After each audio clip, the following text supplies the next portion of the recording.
bonjour et bienvenue dans l'émission Bonjour chez vous. On termine cette semaine avec un formidable thème. Comment faire de Jésus son Seigneur et son Sauveur? C'est une grande et belle et formidable question que j'aborde avec Aurélie et Michael. Bonjour Evelyne. Salut. Hello. On est content de t'avoir avec nous. Tu nous fais l'honneur. On dit qu'on garde le meilleur pour la fin. Je confirme. C'est exactement ce que j'allais dire. Je suis content d'être avec vous. C'est cool, c'est cool. Bah, aujourd'hui, en plus, tu vas bien travailler parce que tu as une réponse d'expert. C'est toute une question à laquelle tu vas répondre. Comment naître de nouveau? Ouais, c'est toute une question. C'est la question, the question, la ça. question la plus importante. C'est la question que Nicodème a posée à Jésus et donc tu y répondras tout à l'heure. Et c'est un vendredi un petit peu spécial, mais on a quand même voulu que vous ayez un témoignage parce qu'on sait que vous aimez ça, même s'il n'y a pas de C'est mon histoire. Et aujourd'hui, donc Aurélie, c'est de qui tu vas nous parler? Stéphanie d'Allemagne. On va voir ce qui s'est passé dans sa vie lorsqu'elle a décidé de faire de Jésus-Christ son Seigneur et son Sauveur. Forcément des belles choses en tout cas. Il n'y a pas beaucoup de suspense. Bon, on écoutera ça en fin d'émission. Donc c'est une émission un petit peu spéciale pour un vendredi. J'espère que vous n'êtes pas trop déçus de ne pas avoir de C'est mon histoire, mais c'est un thème qui nous semblait vraiment essentiel. Et donc on commence tout de suite avec la pensée du jour.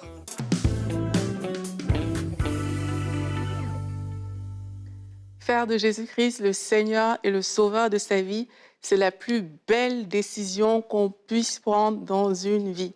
Et moi, j'encadre souvent un groupe d'études bibliques et de jeunes. Et parfois, je leur demande, est-ce que vous avez fait de Jésus le Seigneur et le Sauveur de votre vie?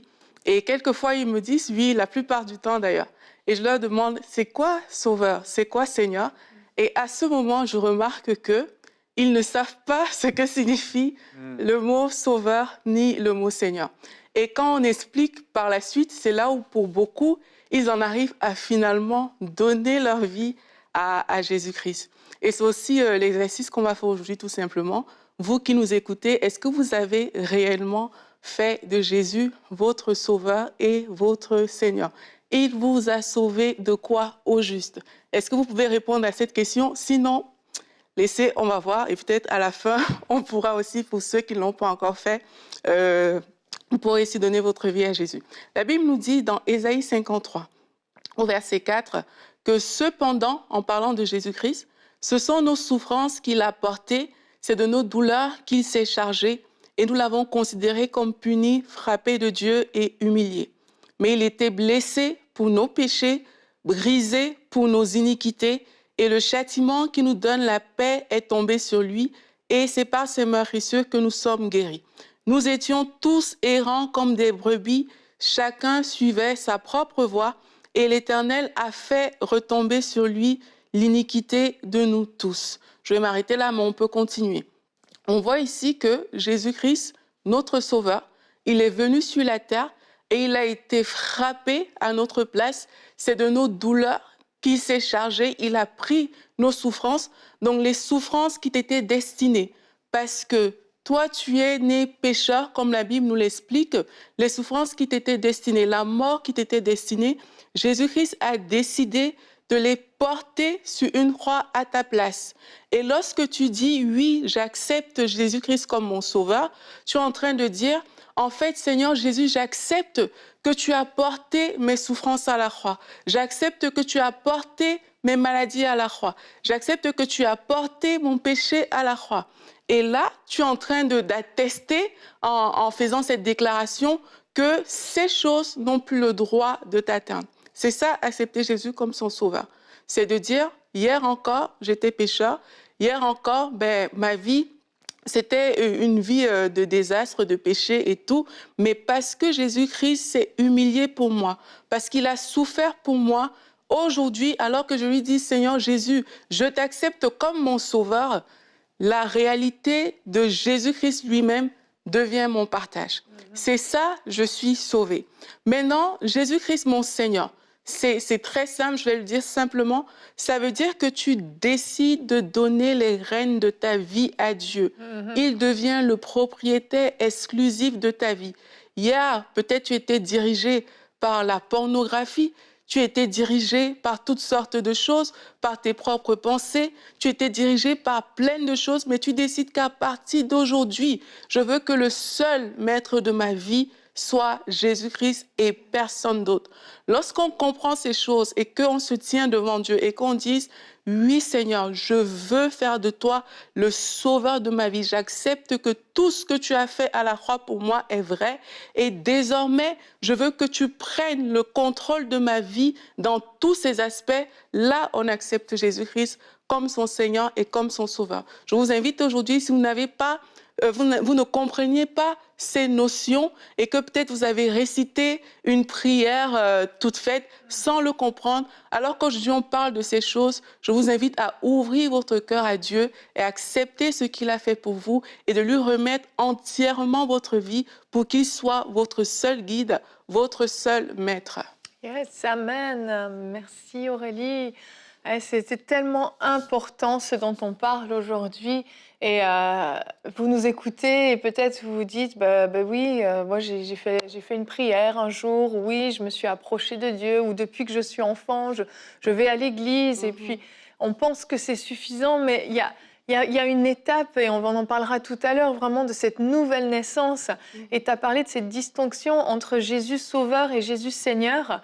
Et c'est deux choses différentes, mais elles sont indissociables en réalité. Mais au niveau de notre cœur, c'est deux façons différentes. C'est Jésus Sauveur, comme tu le dis, oui, on réalise qu'on a besoin d'être sauvé, on est pécheur, on est perdu, on a besoin d'être sauvé et on soupire après ça, on court vers lui parce qu'on a besoin d'être sauvé. Mais ça ne s'arrête pas là, il y a une étape supplémentaire parce que sinon, ok, voilà, je suis sauvé, tout est fait, tout est accompli, je continue ma vie comme si de rien n'était. Non, il y a une étape supérieure qui va faire que ce salut que vous avez acquis, vous allez le conserver, vous allez demeurer dans ce salut jusqu'au jour merveilleux où vous allez rencontrer Jésus au ciel. Et c'est de faire de Jésus le Seigneur de notre vie. C'est ce maître, comme tu l'as dit, c'est ce guide, on lui donne notre vie. C'est Seigneur, prends le contrôle de ma vie. Tu peux en faire ce que tu veux. À partir de maintenant, mes plans ne comptent plus. Ma volonté ne compte plus. Et on devient soumis à sa volonté, soumis à sa direction, soumis à sa parole. Et c'est vrai, on en parlait avant l'émission, on disait le mot Seigneur aujourd'hui, ça n'a plus la même signification qu'à l'époque des rois où on les appelait Monseigneur, etc. Mais c'est exactement ça, c'est tes lois deviennent mes lois, tes commandements deviennent mes commandements et je me place sous ta volonté, sous ta direction. Et c'est une démarche qui est extrêmement importante dans la vie du chrétien parce que c'est cette démarche qui va nous permettre de rester sur ce que la Bible a prévu pour nous, de rester sur ce chemin resserré et étroit qui mène à la vie. C'est essentiel en fait. On ne peut pas se contenter juste de dire « je suis sauvé, alléluia ». Il faut faire cette démarche de donner entièrement notre vie au Seigneur et certains n'ont pas pris encore cette décision. C'est pour ça qu'on en parle aujourd'hui. Et aussi au niveau du salut, quand tu es sauvé, ta vie change. Tu ne peux pas être sauvé et ta vie n'a pas changé. Ce n'est pas possible. C'est vrai. Il y a quelque chose qui se passe qui fait que peut-être hier encore, tu étais attaché à certaines choses. Mais dans ton cœur, il y a quelque chose qui s'est passé. Ouais. Si les personnes qui nous écoutaient aujourd'hui, vous nous écoutez, et oui, vous avez peut-être fait la prière du salut, mais vous avez vu dans votre évolution que c'est comme si ça n'a rien changé dans votre vie. Ça a juste été une étape comme ça de passage. Mais arrêtez-vous un instant et vraiment comprenez ces choses. Décidez de mettre tout ce que vous connaissez de côté et de retourner à cette simplicité de l'Évangile et de dire, mais en fait, voici ce que Jésus-Christ a fait à la croix pour moi. Moi, personnellement, le message de la croix a révolutionné toute ma vie. Et alors que mes yeux se sont ouverts, j'étais comme, waouh, Jésus-Christ a pris mes fautes, il a pris mon châtiment, il a pris tout ce qui était négatif qui pouvait m'arriver sur la terre. Jésus-Christ l'a porté, ça change une vie en fait. Et ça vient aussi avec le désir d'aimer Dieu, le désir de suivre Dieu vraiment parce que nos yeux s'ouvrent sur son amour. C'est pour ça que je dis, si votre vie n'a pas changé depuis que vous avez donné votre vie à Christ, reconsidérez ces choses en fait. Et si vous devez passer par le salut, et cette fois le salut véritable, mais faites-le, voilà. Amen, amen. J'aimerais qu'on regarde ensemble notre verset du jour, c'est Jean au chapitre 5 et au verset 24. en vérité, je vous le dis, celui qui écoute ma parole et qui croit à celui qui m'a envoyé a la vie éternelle. Il ne vient pas en jugement, mais il est passé de la mort à la vie. Quel formidable verset qui nous révèle cette vie éternelle à laquelle on a accès lorsqu'on est né de nouveau, on a réellement donné notre vie au Seigneur, on a accès à la vie éternelle. C'est Jésus-Christ, le seul et unique, qui peut nous donner cette vie en abondance. Et avant de passer à la rubrique réponse d'experts, j'aimerais vous dire que j'ai passé plus d'1 an dans une église où on m'a enseigné ces choses, où on m'a parlé. Je m'étais même avancée à un appel, j'avais répété une prière, mais je n'étais pas née de nouveau. Je le savais parce qu'il y avait des choses que je n'arrivais pas à saisir. Il y avait une conviction de péché qui ne s'installait pas dans ma vie. Je continuais à vivre dans le péché tout en allant à l'église. C'est pas possible, c'est pas compatible. Et vraiment, quand j'ai ouvert mes yeux, quand j'ai compris l'œuvre de la croix, quand mes yeux se sont ouverts, j'ai eu cette révélation et que j'ai pleinement donné ma vie à Jésus-Christ, tout a changé dans ma vie. Et là, je peux dire, je suis vraiment née de nouveau. Donc, ne pensez pas qu'aller à l'église est suffisant. Il y a une démarche personnelle que vous devez faire. Vous pouvez la faire tout seul dans votre chambre, vous pouvez la faire dans votre voiture, vous pouvez la faire à l'église, peu importe. Il n'y a pas de lieu parfait, il n'y a pas de mot parfait. C'est simplement une prière du cœur. Et puis, pour ceux qui aimeraient donner leur vie au Seigneur, en fin d'émission, on va vous conduire, on va vous diriger pour que vous puissiez pleinement vous abandonner entre les mains du Seigneur. On va voir maintenant exactement comment naître de nouveau dans la rubrique Réponse d'experts.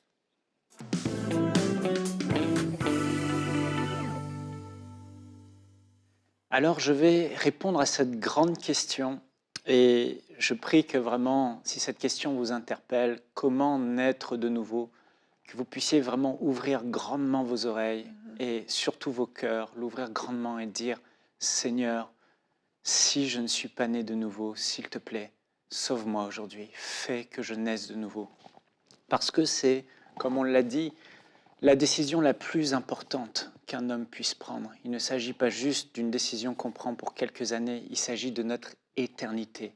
Parce que Jésus l'a clairement dit, la Bible le dit clairement, à moins qu'un homme ne naisse de nouveau, à moins qu'un homme ne passe par cette expérience unique, ce miracle de la nouvelle naissance, il ne pourra pas être sauvé. C'est-à-dire, il ne pourra pas avoir les portes du ciel qui lui seront ouvertes. Il ne pourra pas aller dans le paradis de Dieu. Il ne sera pas réconcilié avec Dieu. Il ne sera pas considéré comme un sujet de Jésus-Christ. Et malheureusement, il sera jugé et condamné pour l'éternité à ce lieu de souffrance et de perdition. Mais Dieu nous aime au point qu'il a trouvé une solution, un moyen de nous racheter, à nous qui sommes pécheurs, à nous qui sommes, depuis notre plus tendre enfance, portés à faire ce qui est mal. Et le salaire, la conséquence de nos péchés, des mensonges qu'on dit, des vols qu'on commet, des impudicités, des impuretés qu'on commet, des paroles mauvaises qui sortent de notre bouche, les conséquences, c'est la mort éternelle, le jugement, les temps de feu aux côtés du diable pour une souffrance de siècle. Il y a quelque chose horrible, mais Dieu nous a tant aimés qu'il a donné son Fils unique, Jésus-Christ, afin que quiconque se tourne vers lui, croit en lui, ne périsse pas, mais la vie éternelle. Oui. Mais comment avoir cette vie éternelle? Comment? Jésus le dit, et il l'a dit à Nicodème dans Jean au chapitre 3, verset 3. Je vais le lire. Jésus lui répondit, « En vérité, je te le dis, si un homme ne naît de nouveau, il ne peut voir le royaume de Dieu. » Jésus, au verset 5, répondit, « En vérité, je te le dis, si un homme ne naît d'eau et d'esprit, il ne peut entrer dans le royaume de Dieu. » Voyez-vous, Jésus dit clairement, comme cela a été dit dans la discussion tout à l'heure, on ne peut pas voir le royaume de Dieu. On ne peut rien comprendre aux choses de Dieu à moins qu'on ne naisse de nouveau. On ne peut pas entrer dans le royaume de Dieu, avoir la vie éternelle, être réconcilié avec Dieu, avoir l'entrée au ciel, à moins de naître de nouveau. Il faut que vous naissiez de nouveau.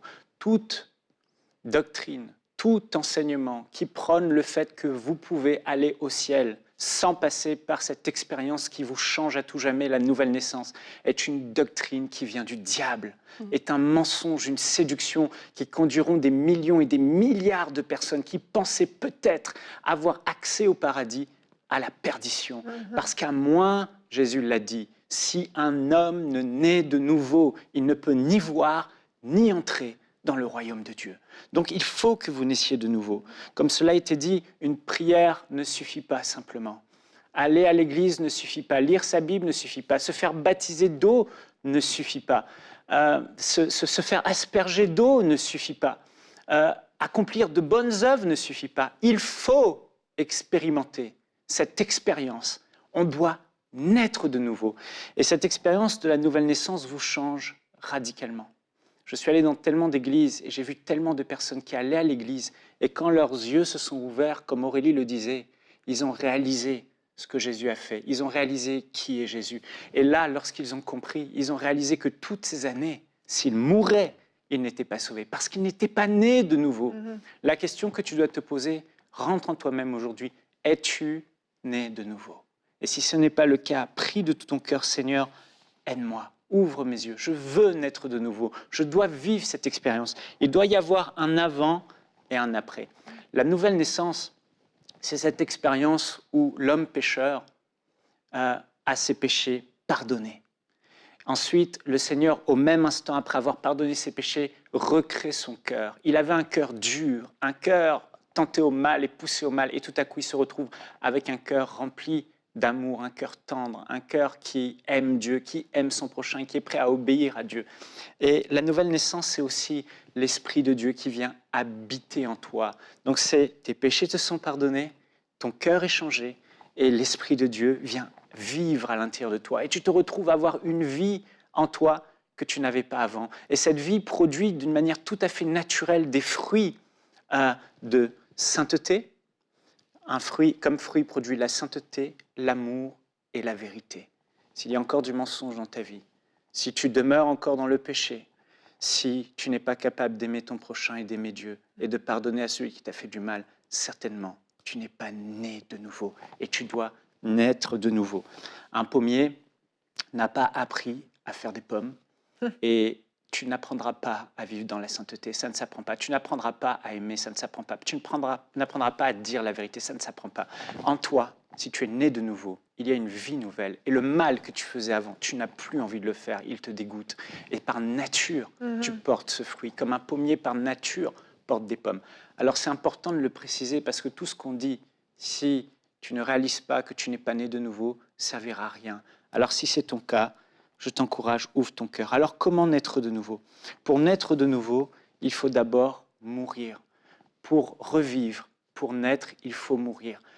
Jésus l'a dit dans Matthieu chapitre 16. Si quelqu'un veut venir après moi, qu'il renonce à lui-même, qu'il se charge de sa croix et qu'il me suive. Si vous ne mourrez pas à vous-même, il vous sera impossible de naître de nouveau.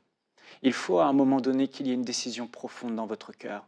Ces choses que je faisais avant, ce péché que je commettais, j'y renonce. Je meurs à ça. Je vivais ma vie, comme Aurélie l'a dit, pour moi, sans Seigneur, j'étais mon propre chef. Aujourd'hui, j'accepte que quelqu'un d'autre règne dans ma vie, Jésus-Christ. Bien plus, je vis pour celui qui est mort et qui est ressuscité pour moi. Il devient ma vie et ma raison de vivre. Et tout ce qu'il dit est oui et amen. Tout ce que Jésus demande, je le fais. Je dois renoncer à vivre ma vie pour moi-même. Et il y a dans le cœur du pécheur, au moment de la nouvelle naissance, cette première étape indispensable, où il est mis face à la réalité, aux exigences du royaume de Dieu. Tu vivais pour toi-même. Maintenant, quelqu'un doit régner sur sa vie. Mais sois sûr, il t'aime et son joug est doux et léger. Ses exigences ne sont pas énormes. Tu auras du plaisir à le faire, mais tu dois prendre cette décision. Si un homme ne peut pas décider de mourir à lui-même et de renoncer à sa vie de péché, de mal, il ne pourra pas naître de nouveau. Jésus a dit, la graine tombe en terre, mais elle doit mourir pour revivre, devenir un arbre et porter du fruit. Tu dois mourir. Mourir à toi-même, s'abstenir du péché, renoncer au péché, à ce qui est mal, la Bible appelle la repentance. Donc tu dois te repentir. Jésus a dit, repentez-vous, sinon vous périrez. Il faut se repentir. La Bible dit que la repentance et la foi en Jésus sera annoncée à toutes les nations. Aujourd'hui, si tu demeures dans le péché, si tu as toujours demeuré dans le péché, tu n'as jamais eu, à un moment donné, cette décision profonde de dire, je renonce au mal pour choisir le bien. Je quitte les ténèbres, la noirceur, le mensonge, le vol, la haine, pour maintenant aller dans la lumière, tu ne pourras pas naître de nouveau. Dieu, Jésus-Christ, doit voir cela dans ton cœur. Sinon, tu ne feras qu'un exercice religieux qui ne produira rien. C'est le travail du Saint-Esprit. Jésus a dit, le Saint-Esprit convaincra le monde de péché, de justice et de jugement. Le cœur du pécheur doit être troublé à l'intérieur. Il doit se sentir perdu. Et parce qu'il se sent perdu, le Saint-Esprit lui ouvre les yeux et lui montre, tu as besoin d'un sauveur. Et ce sauveur, il n'y en a qu'un seul, c'est Jésus-Christ. Ce qui amène à mon deuxième point. Le deuxième étape, c'est vous devez avoir une révélation de Jésus-Christ, le Sauveur et le Seigneur de l'humanité. Vous devez avoir dans votre cœur, parce que le Saint-Esprit aura ouvert vos yeux, la certitude que Jésus-Christ n'est pas une fable, n'est pas une histoire, n'est pas un personnage biblique, n'est pas un prophète. Non, il est bien plus. Il est le Fils de Dieu. Qu'est-ce que ça veut dire? Ça veut dire qu'il est Dieu lui-même. Il est ton Créateur. Si tu n'as pas cette révélation à l'intérieur de toi, peut-être que tu ne comprendras pas tout ce qui s'est passé à la croix, mais souvent on comprend ce qui s'est passé à la croix et son amour nous touche. Mais il y a une chose indispensable, c'est que Jésus-Christ est le seul chemin à la vérité et la vie. Aucun autre nom n'a été donné sous le ciel et sur la terre par lequel nous pouvons être sauvés. Aucune autre personne, si ce n'est Jésus-Christ de Nazareth.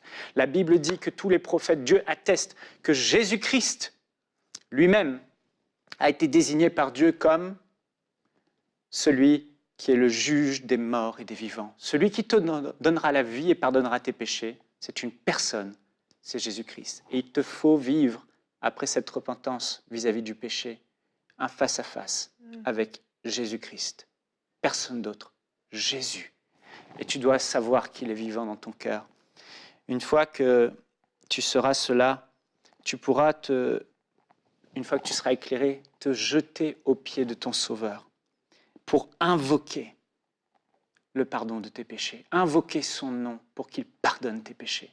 Et Jésus qui est vivant, si tu es sincère et que tu lui dis « Seigneur Jésus, j'ai compris. Tu es vivant, tu es le Fils de Dieu, toi seul peux pardonner mes péchés. Tu es celui qui a été désigné, le seul à pouvoir effacer mes péchés. Seigneur Jésus, je te demande pardon, pardonne mes péchés. » Tu te jettes à ses pieds et tu l'invoques pour le pardon de tes péchés. Et à ce moment-là, tu prends une autre décision aussi, comme Aurélie l'a dit. Non seulement tu lui demandes pardon pour tes péchés en invoquant son nom, selon qu'il est écrit, quiconque invoquera le nom du Seigneur, Jésus sera sauvé. Il s'agit aussi de confesser Jésus-Christ comme le Seigneur de ta vie. On en a parlé.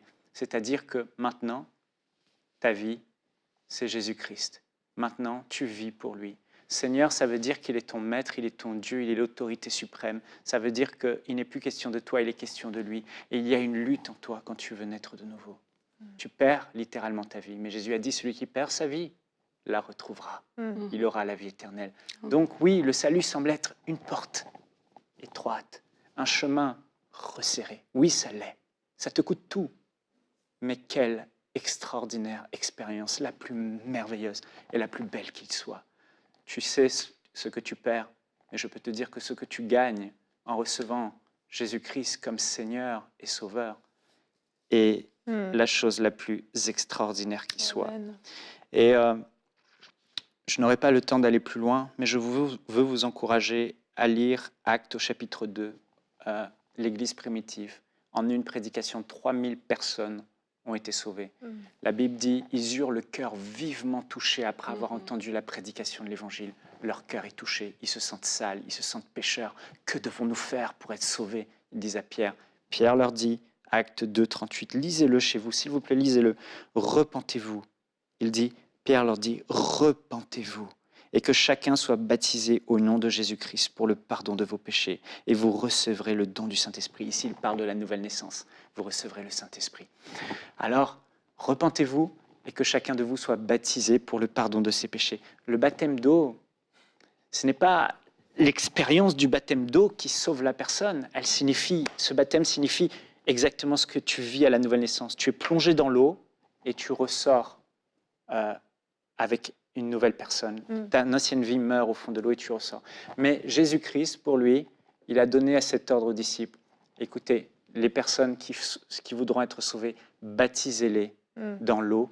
Et à ce moment-là, qu'est-ce qui se passait au moment du baptême? Tout ce que je vous ai dit avant se passait au moment du baptême. Et c'est ça qui est important. Le cœur repentant. Je rentre dans l'eau, mais je change de vie. Ma vie ne sera plus la même quand je sors de l'eau. C'est ça qui compte. Et au moment où je vais dans l'eau, je confesse. Je fais appel à Jésus pour le pardon de mes péchés. Veux-tu que Jésus pardonne mes péchés? Oui, Seigneur Jésus, pardonne mes péchés. Confesses-tu Jésus-Christ comme ton Seigneur et ton Sauveur? Oui, Jésus-Christ, tu es mon Seigneur et mon Sauveur. Alors, sur ta confession, sur ta foi, sur ta décision, je te baptise au nom du Père, du Fils et du Saint-Esprit pour le pardon de tes péchés.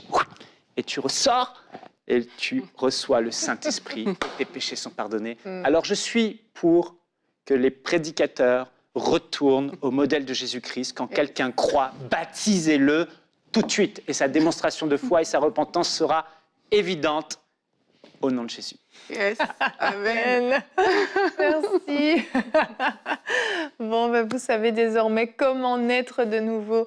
Vous avez pu peut-être prendre une décision et vous pourrez, dans l'intimité de votre chambre ou du lieu où vous êtes, pouvoir vous tourner vers le Seigneur et lui donner toute votre vie. On va terminer cette émission avec notre rubrique témoignage.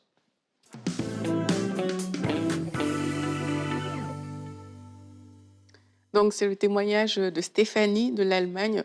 Elle dit qu'elle a vécu une séparation douloureuse et cette séparation a entraîné la dépression. Elle a sombré en fait dans la dépendance de la nourriture. Elle ressentait beaucoup de paresse, la haine. Bref, elle était malheureuse au point où vraiment elle ne faisait que manger en fait. Et tout ce qu'elle faisait, c'est qu'elle faisait des choses décentes pour son fils, mais elle-même, elle avait tellement sombré. Elle dit qu'un jour, elle a écouté une prédication de Jérémie Sougril. Et lors de cette prédication, elle a donné sa vie à Jésus-Christ. C'était dans une émission de prière inspirée. Et elle dit que ma vie a été complètement changée. Là où elle était dépressive, là où ça n'allait pas, elle dit Jésus m'a donné la joie, la paix, l'amour, l'assurance. Je suis délivrée de la dépression, de la dépendance à la nourriture, de la paresse et même les migraines. Je n'en ai plus. Je suis en bonne santé et désormais, je suis bien heureuse. Ma vie a recommencé avec Jésus-Christ. Elle dit que Dieu me corrige tous les jours. Walk in Love est devenu ma vie. J'ai pardonné et repris les contacts avec certaines personnes que j'avais bloquées. Je prie également pour des gens qui m'ont fait du mal.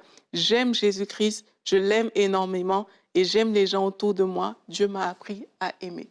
Wow. Gloire à Dieu. Oh, merci Le fruit Seigneur. d'une nouvelle naissance. Yes, Vraiment, c'est ça. Vraiment. Le pommier a fait une pomme.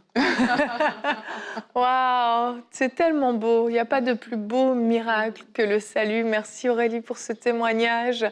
Et si vous aussi, vous avez à cœur de pouvoir partager votre témoignage, vous avez vécu quelque chose de spécial au travers des émissions sur la chaîne EMCI TV, vous pouvez nous écrire. Vous allez sur le site emcitv.com/témoignage et vous remplissez le formulaire.